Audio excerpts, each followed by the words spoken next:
Bom dia a todos. É um prazer enorme estar aqui com vocês.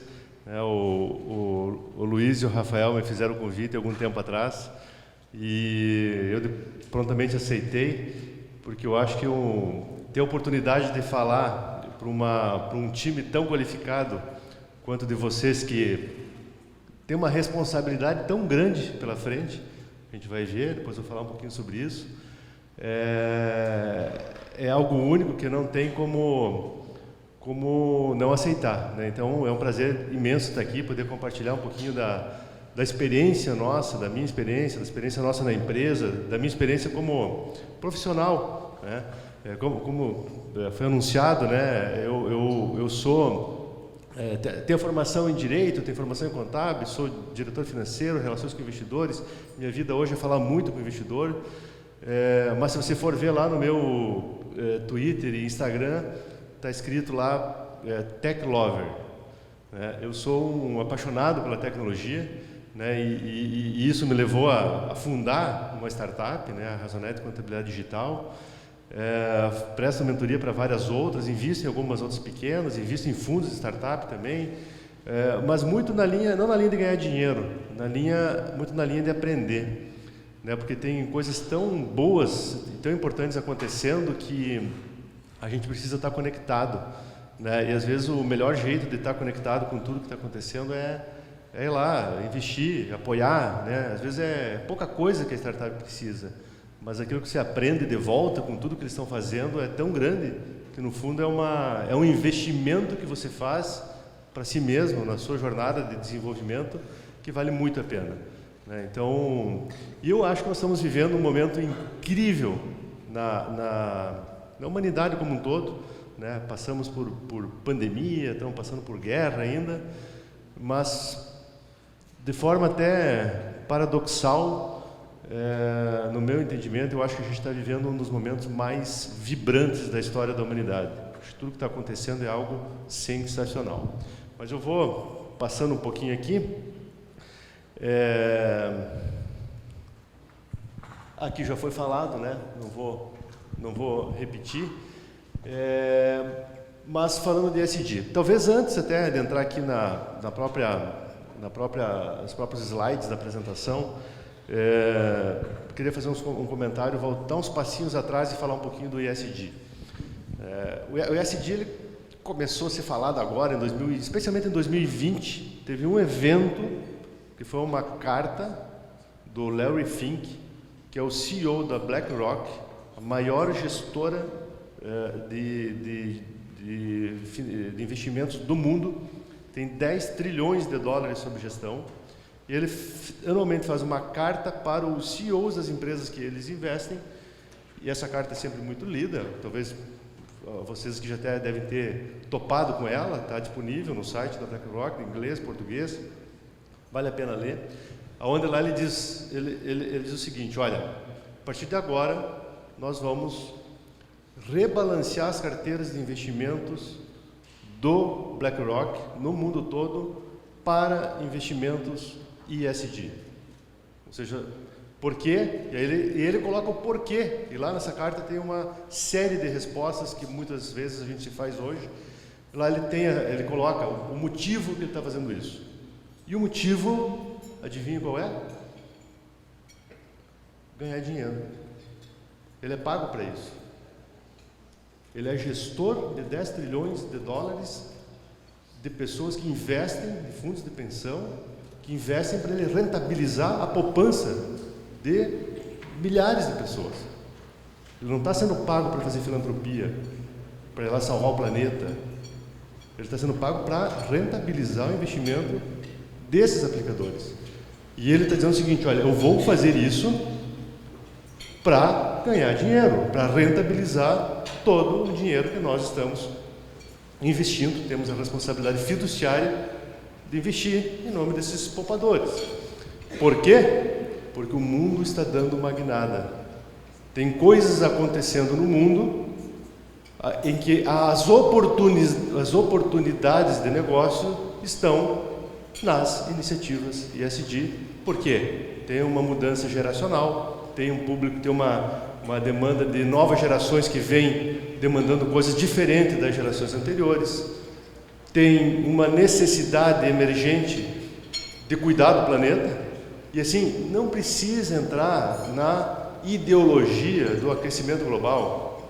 É coisa de esquerda, é coisa de direita. Você não precisa entrar nessa discussão. Você só tem que observar que está havendo uma demanda da sociedade por menos lixo. Eu costumo dizer, se você não gosta de ter lixo na tua casa, você não gosta de ter lixo na tua cidade, você não gosta de ter lixo no teu planeta. Então, poluição de oceanos com plástico, por exemplo, está sendo combatido, que é onde a Irani, a empresa que eu sou diretor, está se beneficiando da tendência circular. Está tendo um shift de embalagens de plástico para embalagem de papel, porque todo mundo está chegando à conclusão que não dá para ter tanta embalagem de plástico. Isso cria oportunidades para embalagens sustentáveis, de fonte biodegradável, renovável, reciclável, economia circular. Então, é isso que está acontecendo no mundo. E eu costumo falar, ESG não é ESG se não der dinheiro, se não tiver retorno econômico. Então, é claro, o meu viés aqui é financeiro, vocês já viram ali pela minha apresentação, mas o ESG ele só para de pé, assim como qualquer coisa no mundo só para de pé se tiver fundamento econômico. Para ter fundamento econômico tem que ter TIR, tem que ter retorno financeiro. Então, ESG só é ESG se tiver retorno financeiro. Se não tiver retorno financeiro, tem que estar lá na categoria de filantropia, né, voluntariado, tem que estar lá numa outra categoria que também é importante fazer, mas não é o tema, a abrangência do tema ESG. E o ESG não é novo, né? Aí teve esse evento de 2020, mas ele iniciou lá em 94 com o John Eccleston falando de sustentabilidade, né? Triple bottom line, equilíbrio social, econômico e ambiental. Antes disso, na década de 70, teve o relatório Brundtland, lá da ONU, onde eles criaram o conceito de desenvolvimento sustentável. É tudo a mesma coisa, dita de forma diferente. Então, para quem não está familiarizado com o tema, não se preocupe que é ESG, que é uma sigla em inglês, Environmental, Social e Governance. Não se preocupe com a terminologia do ESG, porque no fundo é a mesma coisa que o John Eccleston falava quando falou de sustentabilidade, que é a mesma coisa quando se falou de desenvolvimento sustentável lá na década de 70. Só é dito de formas diferentes. A diferença do ESG é que quem falou mudou o interlocutor. Quem falou foi o mercado financeiro.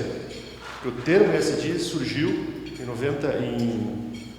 em 2005, se eu não me engano, não, depois, eu não sei exatamente a data, foi 2005, 2006, vinda do grupo de instituições financeiras que trabalham na ONU e que criou um relatório lá chamado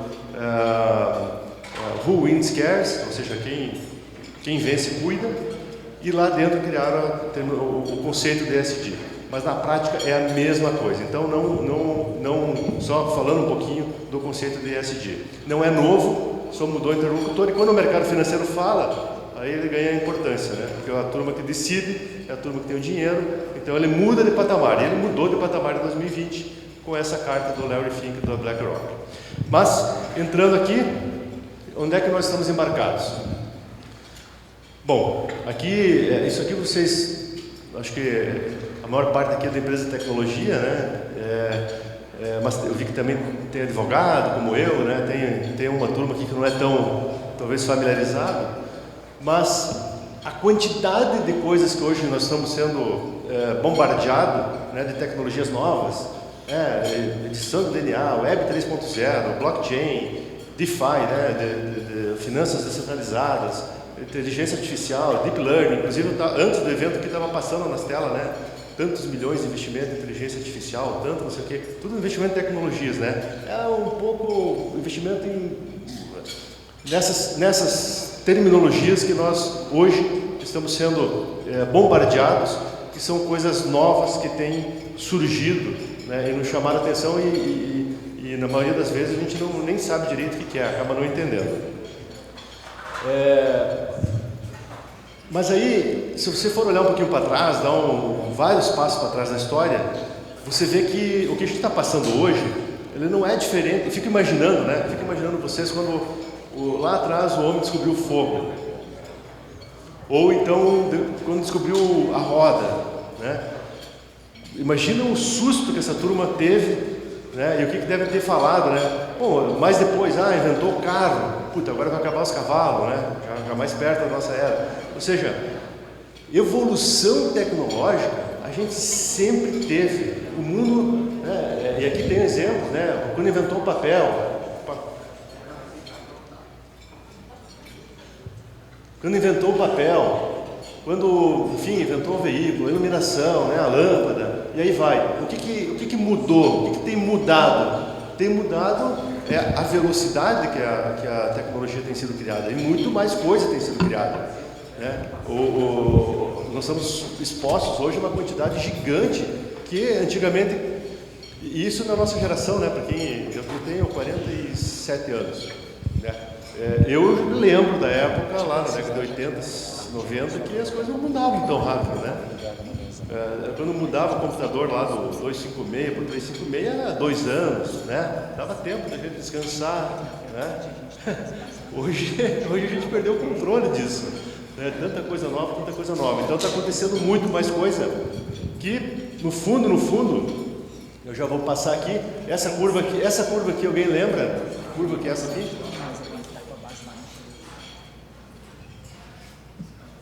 Alguém lembra tem uma lei aqui, uma lei de um cara famoso, que tem mais ou menos essa curva aqui. Moore, isso aí, lei de Moore, né? A gente vai falar. No fundo, aquilo que acontece com a tecnologia, ela acontece com a história. Né? Não é diferente, é o mesmo fenômeno, a exponencialidade. As coisas estão exponenciais, não é? A humanidade é exponencial. A humanidade é exponencial. E, mais uma coisa, quando você vai ver o conceito de tecnologia, a gente sempre associa a tecnologia como TI, né, equipamento, né? Mas tecnologia não é só isso. Tecnologia é conhecimento, o equipamento, método, que são usados na ciência e na indústria. O conceito de tecnologia ele é muito mais abrangente do que só a parte física das coisas. Ele tem a ver também com a parte cognitiva, com a parte do conhecimento que nós produzimos.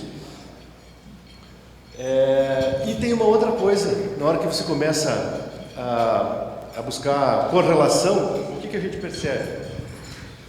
Que à medida que a humanidade vai adquirindo mais tecnologias vão surgindo, o que tem acontecido? A qualidade de vida das pessoas ao longo dos anos aumenta de forma extraordinária. Esse gráfico ele mostra a qualidade de vida, a expectativa de vida de 1770 a 2019. De 30 anos, entre 30 e 35 anos, lá em 1770, nós já estamos lá na casa dos 70 anos. Né? Dependendo aqui o nível de desenvolvimento do continente, aqui, da região. Mas olha o que acontece, essa curva aqui não tem uma curva também parecida com a curva da exponencialidade, ou seja, um dos grandes avanços da humanidade foi quando a humanidade começou a ter acesso à água potável. Aumentou a qualidade de vida, aumentou a expectativa de vida. Então, a tecnologia, né, no seu amplo conceito, é a alavanca para a evolução humana.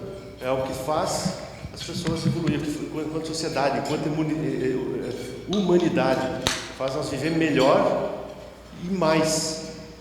E a origem disso, que causa essa nossa melhora de qualidade de vida, é a tecnologia. Isso já permite perceber que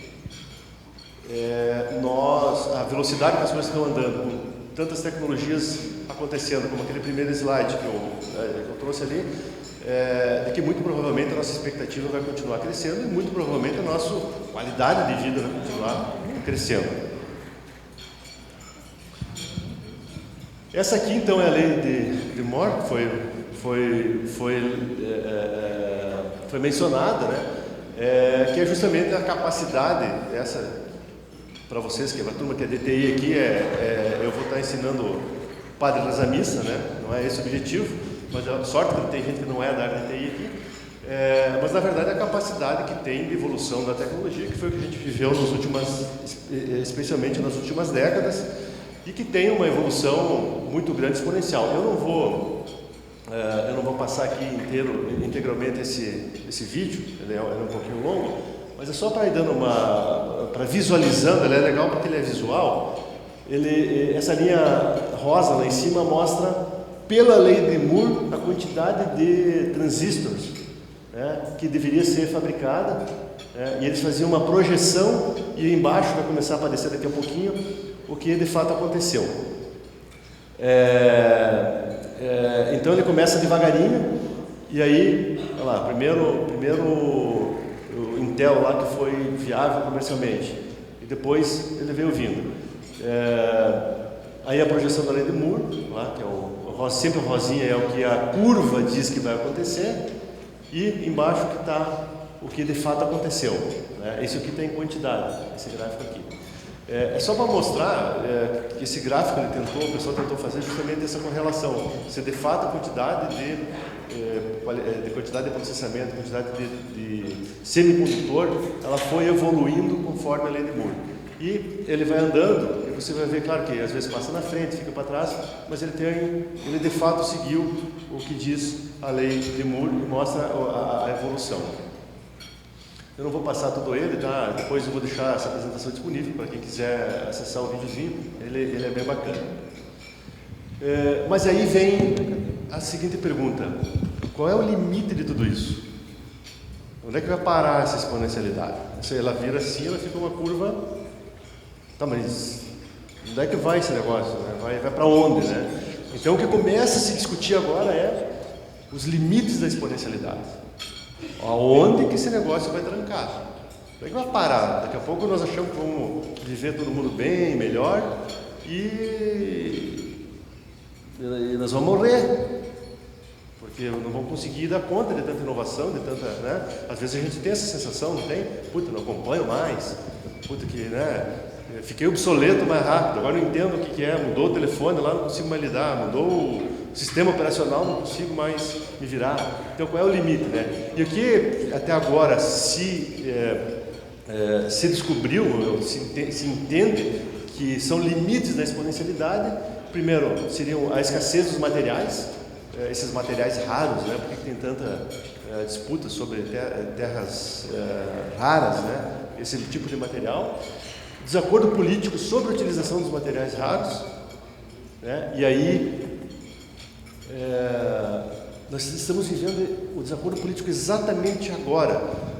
Para quem acompanha um pouco do mundo dos semicondutores, na semana passada o governo dos Estados Unidos proibiu a NVIDIA de exportar semicondutor, chip deles de inteligência artificial de altíssima capacidade de processamento para a China. Tanto é que as ações da NVIDIA despencaram, né? Por quê? Para não exportar tecnologia produzida nos Estados Unidos. Isso é público, está em tudo quanto é jornal, você pode pesquisar lá, vai ver. Já começa a ter desacordos políticos em relação ao uso das tecnologias. Isso pode ser, segundo a teoria, limites para a exponencialidade, assim como, e aí como alternativa, né, também se deve ter visto a mineração em asteroide. O Elon Musk está lá querendo achar esses materiais raros como alternativa à escassez nos asteroides, que é uma coisa que está andando. Ele está andando lá, é meio maluco, mas ele está andando com isso. Daqui a pouco ele vai conseguir. Então, que são questões que surgem ao redor do tema, onde é que essa história da exponencialidade vai chegar. Esse gráfico aqui também mostra a queda do preço, né? Nós falávamos aqui antes sobre isso, o preço do processamento e o aumento da capacidade do processamento, né? Como ela o custo dos semicondutores, o custo da tecnologia como um todo despencou, ao mesmo tempo que a capacidade tecnológica de processamento aumentou. Então foram curvas inversas que aconteceu, por conta justamente dos efeitos da exponencialidade. E com isso viabilizou, né, Método, a gente viu ali atrás, é mais uma tecnologia. Conhecimento, equipamento, método também é tecnologia. Com a queda do custo da tecnologia, viabilizou o que a gente conhece aqui como as metodologias ágeis, né, o tal do testar, errar, aprender, testar, errar, aprender. Por que a gente faz isso? Por que não fazia isso na década de 80, 90? Tão simples, né? Porque era muito caro. Como é que você vai testar e errar lá um negócio que custa $50 mil? Não dá. Né? Agora, como tudo está mais barato, se eu errar, joga fora, compra outro. Entendeu? Viabilizou metodologias ágeis que não eram viáveis até então. E, olhando com um olhar um pouco mais profundo, chega até a se falar na desmonetização, né? Tem coisas que hoje têm custo marginal perto de zero para se conseguir fazer, que acaba quase se desmonetizando de tão simples e tão fácil que é. Mas, enfim, diminuiu o risco do erro, que viabilizou as metodologias ágeis que hoje a gente conhece tanto aí. E com isso, viabilizou outra coisa, chamadas guerras assimétricas. Né? A guerra assimétrica nada mais é do que alguém muito pequeno competindo com alguém muito poderoso. E isso a gente vê todo dia. Né? É só olhar as fintechs com os bancões. O que está acontecendo? Como é que uma fintech vai competir com o Itaúzão, com o Bradescão? Você jamais pensava que isso ia acontecer. Né? Que é um exemplo mais claro de guerra assimétrica. Por quê? Porque fintech, com muito pouco custo, com metodologia ágil, com a tecnologia mais barata, com conhecimento, ela consegue entregar produto financeiro em pé de igualdade, ou muito melhor, né? Aí, do que os bancos grandões que historicamente sempre fundamentaram a sua vantagem competitiva na escala, no tamanho, né? No poderio financeiro. Né? O poderio financeiro já não é mais algo tão relevante na competição, que é a chamada briga dos incumbentes, no caso aqui eu estou citando os bancos, né? Os incumbentes com os insurgentes, né? As startups da vida, as fintechs são os insurgentes. Agora, isso tem em vários setores, né? Não é só no setor financeiro, acho que o setor financeiro é o mais visível que isso está acontecendo. Mas se cada um olhar para as nossas empresas, né? Vai ver lá se não tem um insurgente lá querendo disputar, competir conosco, né? Que daqui a pouco está com muito menos recurso, tomando mais risco, usando metodologias mais modernas, chegando a ponto de conseguir competir com empresas muito maiores. E aqui tem uma outra coisa que está no pano de fundo disso aqui, que é a parte que eu acho sensacional, que é o que vai causar uma mudança gigante. Isso aqui tudo habilitou o empreendedorismo. Você vai quem for no South Summit aqui, né? É empreendedorismo puro. Foram 3, 4 dias, startups, lá tinha, se não me engano, 1000 startups fazendo pitch. Cada startup é um empreendedor, lá tentando tirar uma empresa do chão. A revolução empreendedora que está acontecendo no mundo até está mais adiantado, está chegando no Brasil um pouco de delay, mas chegou no Brasil. É algo sensacional, porque a gente sabe a força do empreendedorismo, a gente sabe o que o empreendedorismo causa na economia, causa na busca de soluções, né? E qual é o tema lá da startup, né? Todo startupeiro tem lá no pitch, né? Qual é a dor que você vai resolver? Né? Toda startup busca resolver uma dor. Qual é a dor que vai resolver? Quando ele fala assim, vai resolver uma dor, é o seguinte: eu vou resolver um problema de alguém, um problema da sociedade, um problema de um setor específico.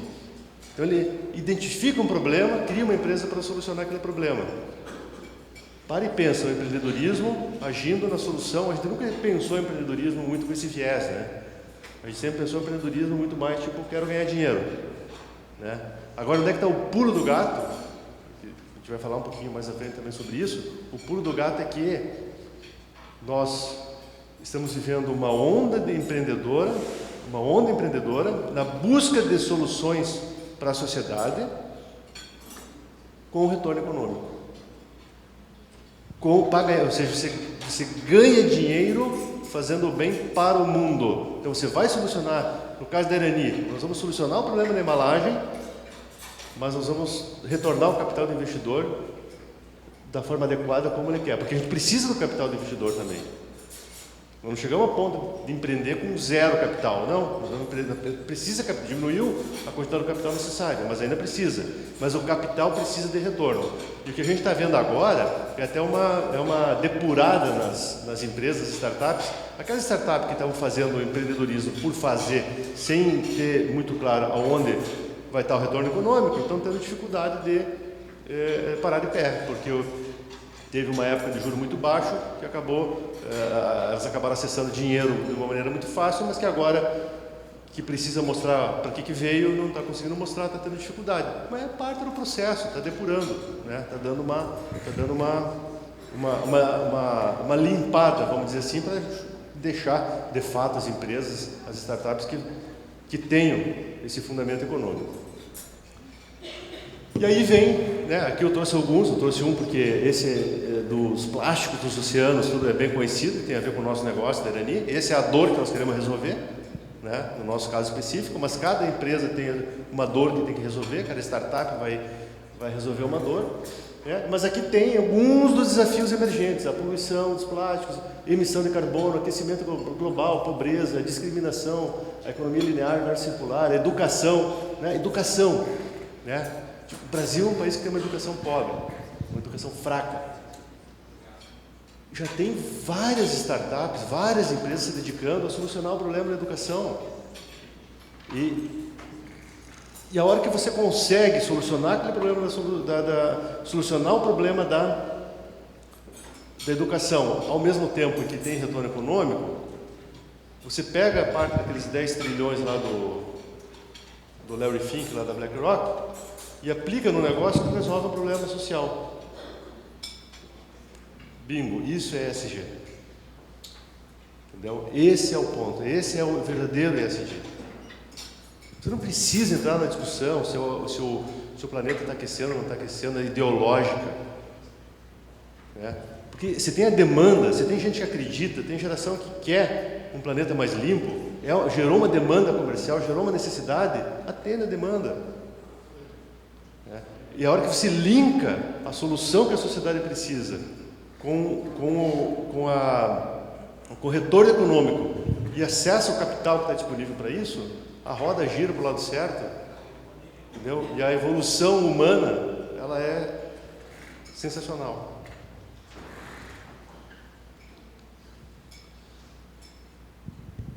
Geração Z e os milênios estão mais sensíveis aos temas socioambientais, né? Eu comentei isso na carta do Larry Fink, ele fala isso.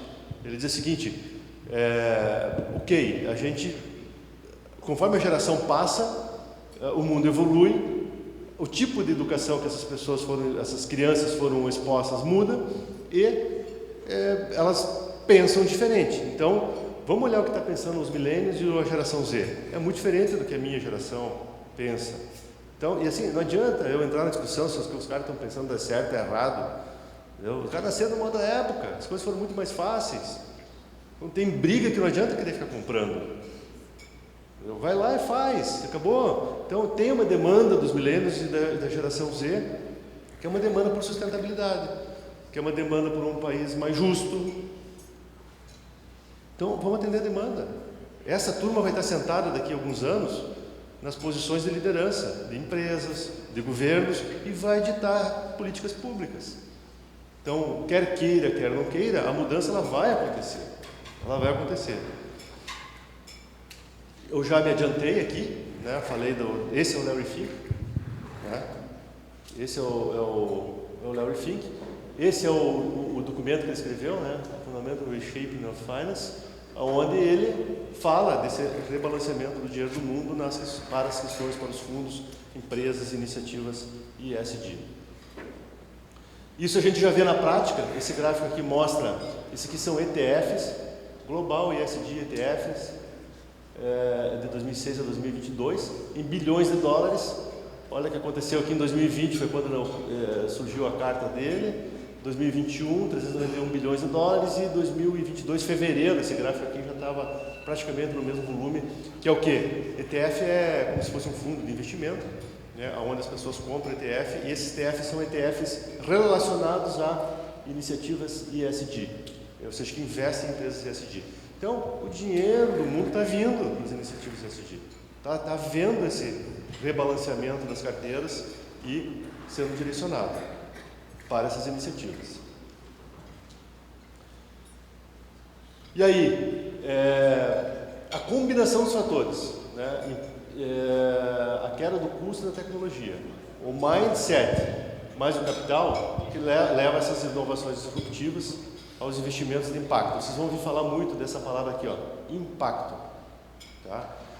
Começa a prestar atenção. É o tipo de empresa, empresa de impacto é essa empresa que eu exemplifiquei. É a empresa que vai lá e resolve um problema da sociedade ao mesmo tempo que ganha dinheiro.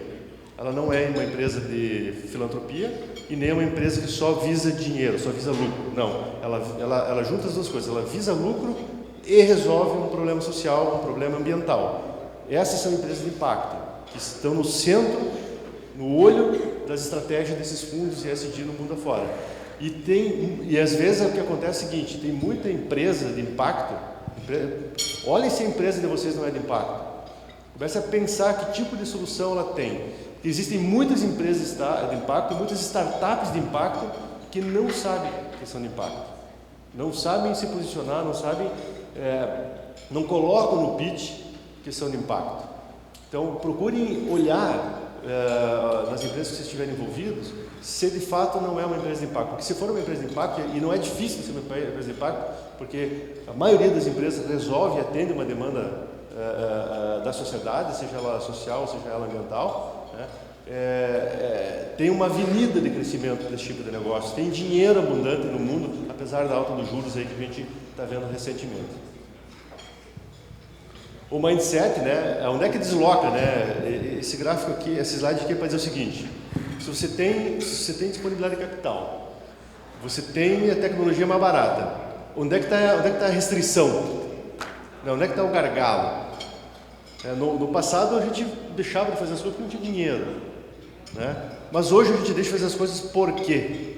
Porque a gente tranca aqui, tranca lá no desenvolvimento humano, tranca lá no mindset.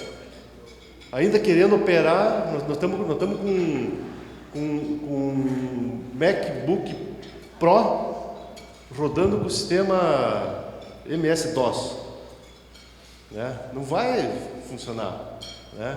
Tem que cuidar para não fazer isso. Se o mundo mudou tanto quanto a gente acha que mudou, como eu mostrei aqui, não adianta nós pensar igual eu pensava 10 anos atrás. Não vai conectar uma coisa com a outra, não vai funcionar, as coisas não vão fazer sentido, né? Aí a conclusão qual vai ser quem faz isso acaba caindo naquela categoria dos céticos, né? Tipo, não, isso não vai dar certo, né? Porque está rodando um sistema operacional antigo em cima de um mundo novo, de um outro momento de mundo diferente. Então, eu menciono aqui, né, a saída para isso é o lifelong learning, né?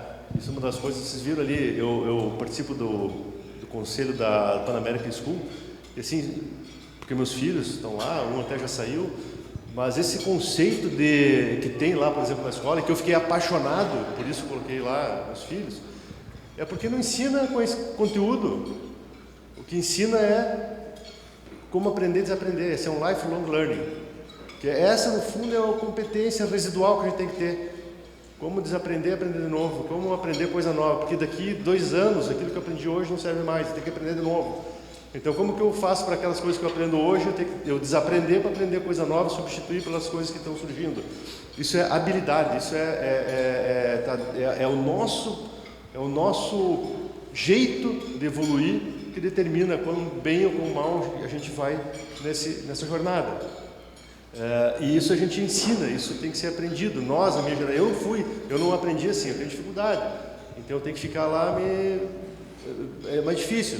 Agora, as crianças que estão vindo hoje, para elas, se elas forem ensinadas do jeito certo, elas vão ter muito mais facilidade de conduzir, viver nesse mundo exponencial que a gente está vendo, né? Então, mas a gente precisa, só que a gente tem que fazer o quê? Não tem uma opção, não temos que se adaptar. Então, nós precisamos nos reinventar, né? Quem é da geração tipo eu, assim, tem que se reinventar, não tem jeito, né? Porque as coisas estão mudando, não adianta nós ficar insistindo lá no nosso jeitão de fazer as coisas de 10, 20 anos atrás. Esse livro aqui, né, é um livro bem bacana, eu recomendo para quem não leu, o Mindset, a nova psicologia do sucesso, fala um pouco sobre isso. Mas será mesmo, né?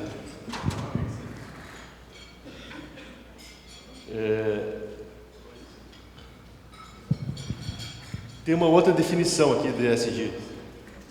Será mesmo que ESG é o caminho? Tem uma outra definição aqui. Alguém lembra qual é a outra? Europa sem gás. Né? ESG é Europa sem gás. Tudo que eu falei, esquece. Né? Está todo mundo louco. Esses caras. Nós estamos vivendo, ó, o carrinho da Tesla lá, né? O cara comprou um Tesla feliz da vida, que é o carro elétrico, tem que pendurar um motorzinho a diesel ali para poder carregar a bateria, né? Que ESG é esse aí, né? Crise lá, guerra da Rússia, crise energética, aumento do preço do petróleo. Quem está ganhando dinheiro hoje? A Nvidia eu acabei de falar, a ação despencou. Quem está ganhando dinheiro é quem investiu na Chevron, na Petrobras, que está distribuindo dividendos recordes. Enfim, aumento da tensão geopolítica, sanções, inflação, juros altos. Né? Nós falávamos agora aqui sobre isso aqui, né? Acho que foi com o Rafael, né?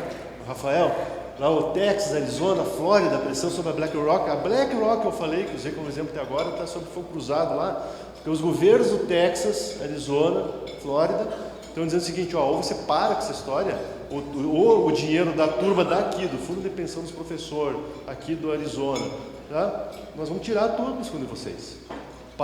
Porque eles estão tirando da carteira do BlackRock as empresas de petróleo do Texas, porque esses estados aqui são petróleos dependentes, né? São vinculados de alguma forma aos combustíveis fósseis.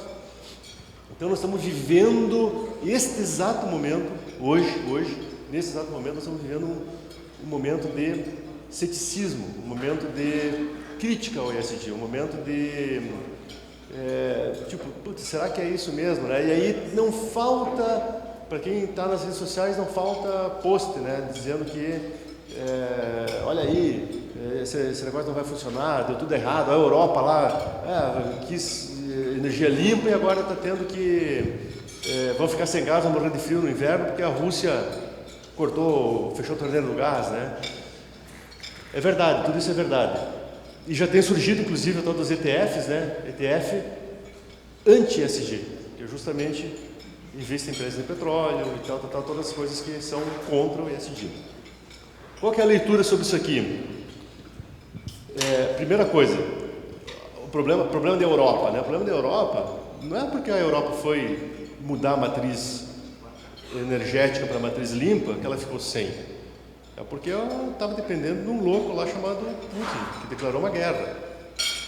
Talvez ele fez um erro político ao se associar. Eu entendo que é por aí. Não é porque ela investiu em energia renovável, fez usinas eólicas, usinas fotovoltaicas, que ela está faltando energia. Não, porque ela 40% da energia dependia ainda da Rússia. Porque acreditou no Putin, e o cara virou o fio lá e declarou uma guerra. Agora, isso aí invalida o ESG?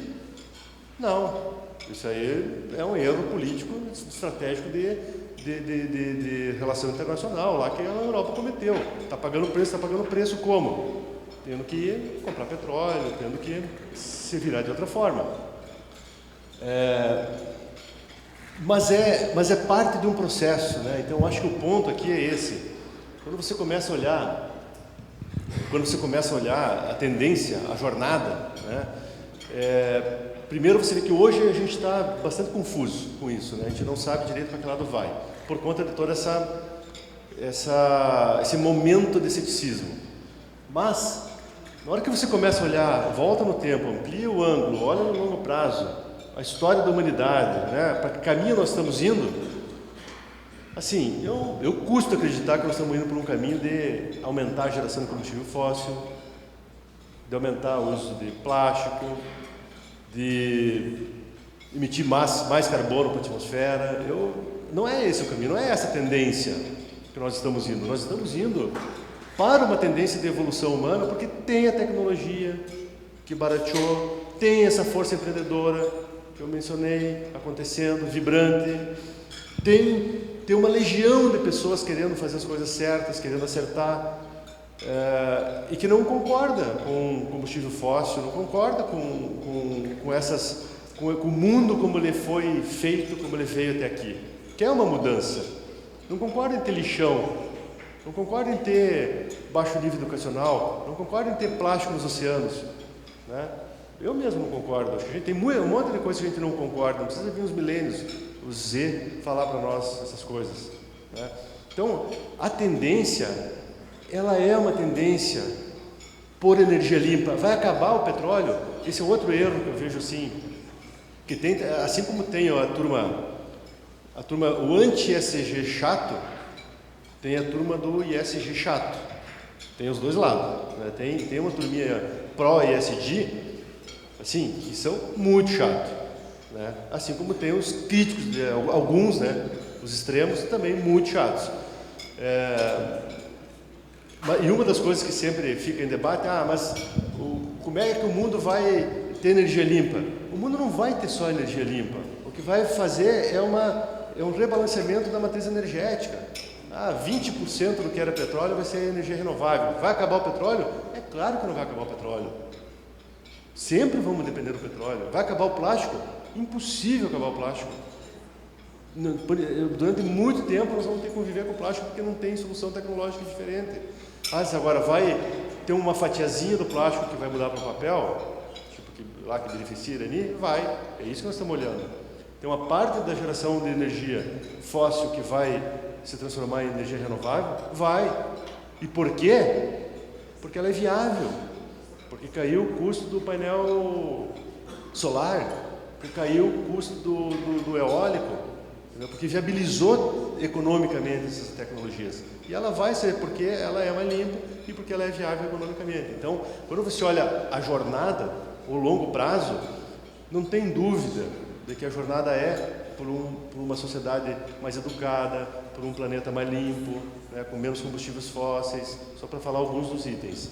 Essa questão da diversidade, né, que se fala muito.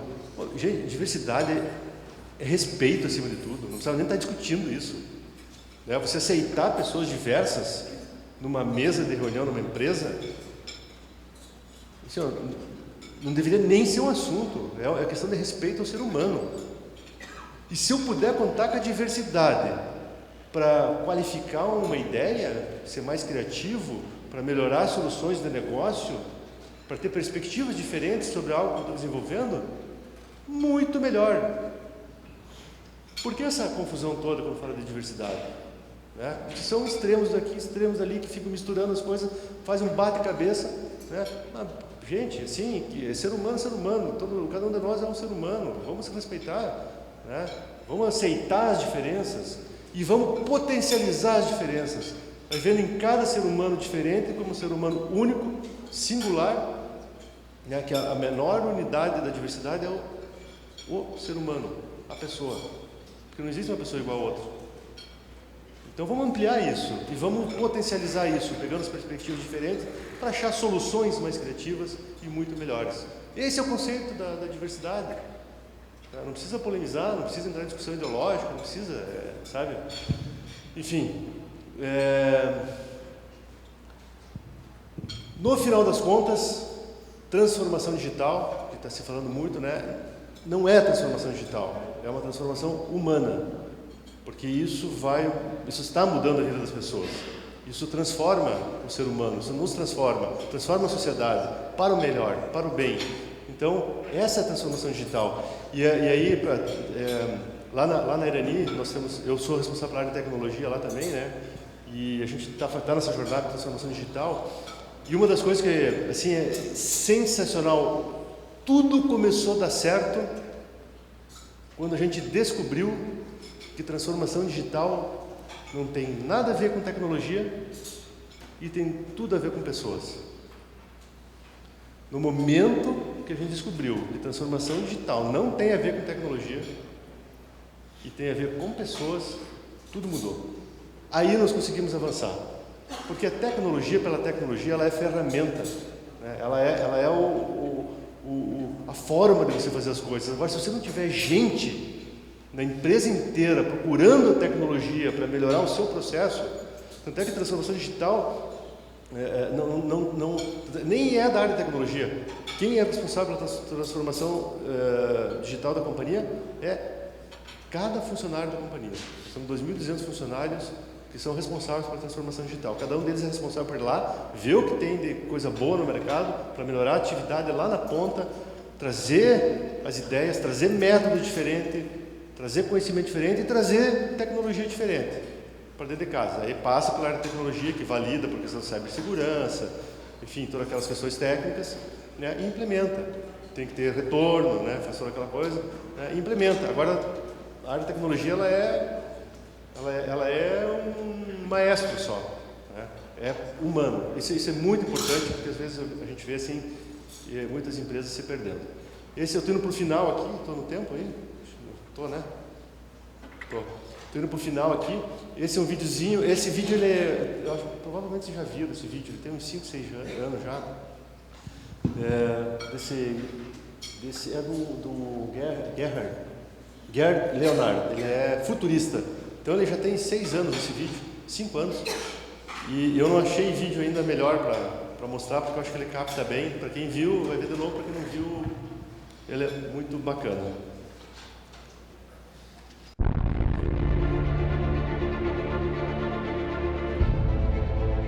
Once upon a time, business as usual was often good enough.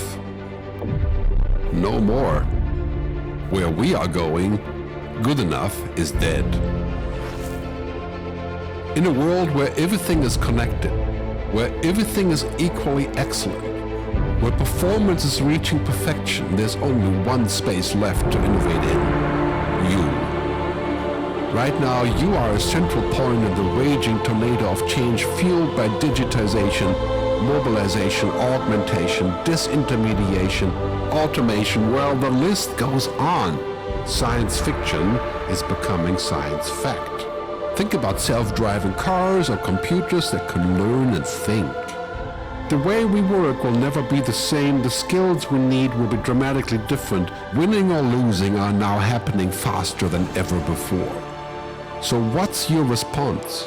How will you discover new opportunities in one of the most transformational times in human history? Are you driving change, or are you being driven by it? Disruption has become the new normal.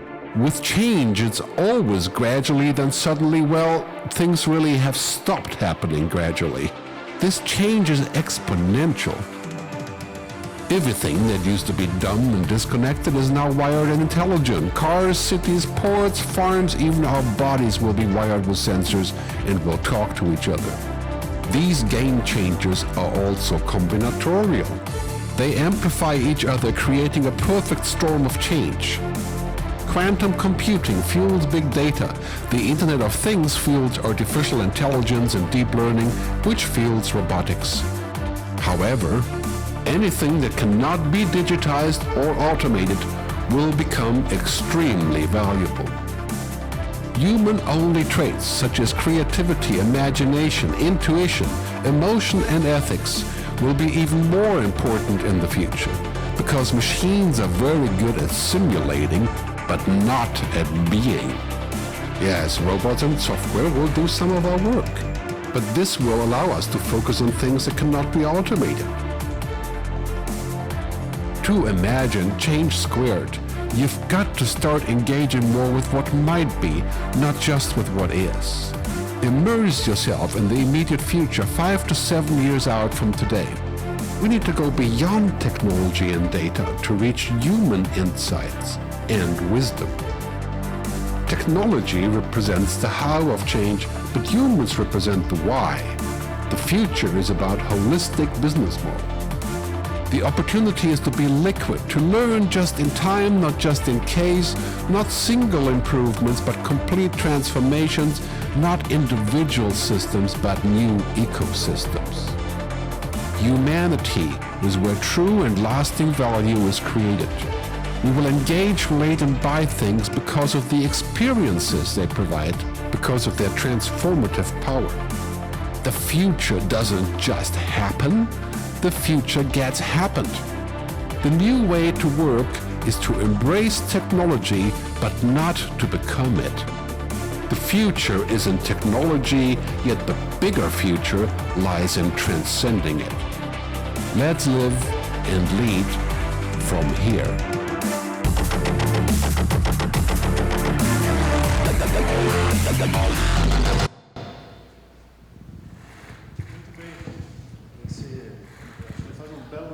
Aqui o Gerd, e como mencionei, nós estamos vivendo um momento extraordinário, vibrante enquanto sociedade, enquanto humanidade, para empreendedor, para empresas. Nunca os astros se combinaram tanto para a gente viver tão bem, aproveitar tão bem a vida, fazendo aquilo que a gente gosta.